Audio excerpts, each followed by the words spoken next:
Hi hello friends, welcome to back our channel. నేను ఈరోజు వీడియోలో అందరికీ యూజ్ అయ్యే కొన్ని కొత్త టిప్స్ షేర్ చేస్తున్నాను. ఈ వీడియోని స్కిప్ చేయకుండా లాస్ట్ వరకు చూడండి. ఆ టిప్స్ ఏమో అని చూద్దాము. టిప్ నెంబర్ 1 అండి. చూడండి, నుదుట పైన కుంకుమ పెట్టుకుంటాం కదా, అది కొద్దిసేపు అయిన తర్వాత చెమట వచ్చి లేదా ఈ విధంగా రాలిపోతుంది కదా, కుంకుమ అనేది ఉండదండి. మీరు ఏం చేయాలి అంటే కొంచెం వ్యాస్లైన్ను అప్లై చేయండి. చూడండి ఈ విధంగా అండి. ఇప్పుడు మీరు దీనిపైన కుంకుమ పెట్టండి. కుంకుమ అనేది కిందకు రాలదండి. తర్వాత ఒక్కొక్కరికి కుంకుమ పెట్టుకోవడం వలన నుదుట పైన చిన్న చిన్న పింపుల్స్ అనేవి వస్తాయి కదా, అలర్జీ విధంగా పింపుల్ కూడా రాదండి. కొంచెం వ్యాస్లైన్ అప్లై చేసి దీనిపైన మీరు కుంకుమ పెట్టుకోవడం వలన అలాగే ఉంటుంది. టిప్ నెంబర్ 2, కిచెన్లో పనిచేస్తుంటాం కదా, పనిచేసేటప్పుడు చేతులు కడిగి నాప్కిన్తో తుడుస్తాం కదండి. ఒక్కోసారి నాప్కిన్ దొరకదు కదా.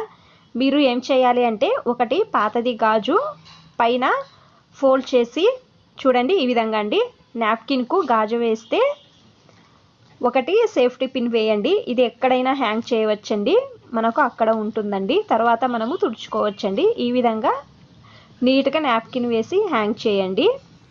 టిప్ నెంబర్ 3, ఆనియన్ను కట్ చేయడం కష్టం అనుకునే వాళ్ళు కట్ చేస్తే కళ్ళలో నీళ్ళు కూడా వస్తాయి కదా. తర్వాత చాలా చిన్నగా కట్ చేయడానికి కాదు అంటే బిగినర్స్కి కట్ చేయడం కష్టం అనుకుంటున్నారా, అయితే ఈ విధంగా ట్రై చేయండి. ఈ విధంగా గ్రేటర్ అంటూ ఉంటుంది కదా, ఇంట్లో ఆలుగడ్డను పొట్టు తీయడానికి యూజ్ చేస్తాం కదా, దీంతో ఒకసారి కట్ చేసి చూడండి. చాకు కంటే ఎక్కువ ఫాస్ట్గా కట్ చేసుకోవచ్చు.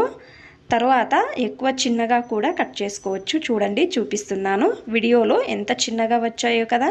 చూడండి, మనము చాకుతో కూడా ఇంత చిన్నగా కట్ చేయడానికి కాదు, అంత చిన్నగా వచ్చింది. నేను ఒక ఉల్లిగడ్డను కట్ చేశాను. తర్వాత ఇంకొక టిప్ కూడా చూపిస్తున్నాను మీకు. అకస్మాత్తు ఇంట్లో గ్రేటర్ ఏమైనా లేకపోతే కొబ్బరి తురిమేది ఉంటుంది కదా, చిప్స్ కట్ చేయడానికి ఈ విధంగా వస్తుంది కదా, అక్కడ మీరు ఉల్లిగడ్డను చిన్నగా కావాలంటే చిన్నగా, సలాడ్కి కావాలి రౌండ్గా కట్ చేసుకోవాలి అంటే రౌండ్గా కావాలంటే దీంతో కట్ చేసుకోవచ్చు. బిగినర్స్కి ఉల్లిగడ్డను కట్ చేయడానికి కాదు అనేవాళ్ళు ఈ విధంగా ట్రై చేయండి.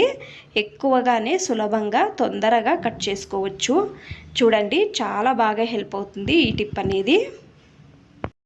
టిప్ నెంబర్ 4, ఆయిల్ ఐటమ్స్ చేసేటప్పుడు డీప్ ఫ్రై కానీ చేస్తుంటాం కదండి, ఒక్కోసారి ఆయిల్ అంతా చేతుల పైన పడుతుంది కదా. ఇప్పుడు ఫస్ట్ చేసే వాళ్ళకు అయితే ఎక్కువ కష్టం అవుతుంది కదా, చేతుల పైన ఎక్కడ పడుతుందనే భయం ఉంటుంది కదా. మీరు ఒక బాటిల్ది ముందు భాగం కట్ చేసుకోండి. స్పూన్కి చూడండి ఈ విధంగా వేస్తున్నానండి. చేతులు పైన కొంచెం కూడా ఆయిల్ అనేది పడదండి. ట్రై చేయండి. మీకు అన్ని టిప్స్ ఇష్టమైతే ప్లీజ్ ఒక లైక్ చేయండి. ఇంకా ఎక్కువ మంది నా ఛానల్ని సబ్స్క్రైబ్ చేసుకోకుండా చూస్తున్నారు, ప్లీజ్ సబ్స్క్రైబ్ చేసుకోండి. Thanks for watching. ధన్యవాదాలు.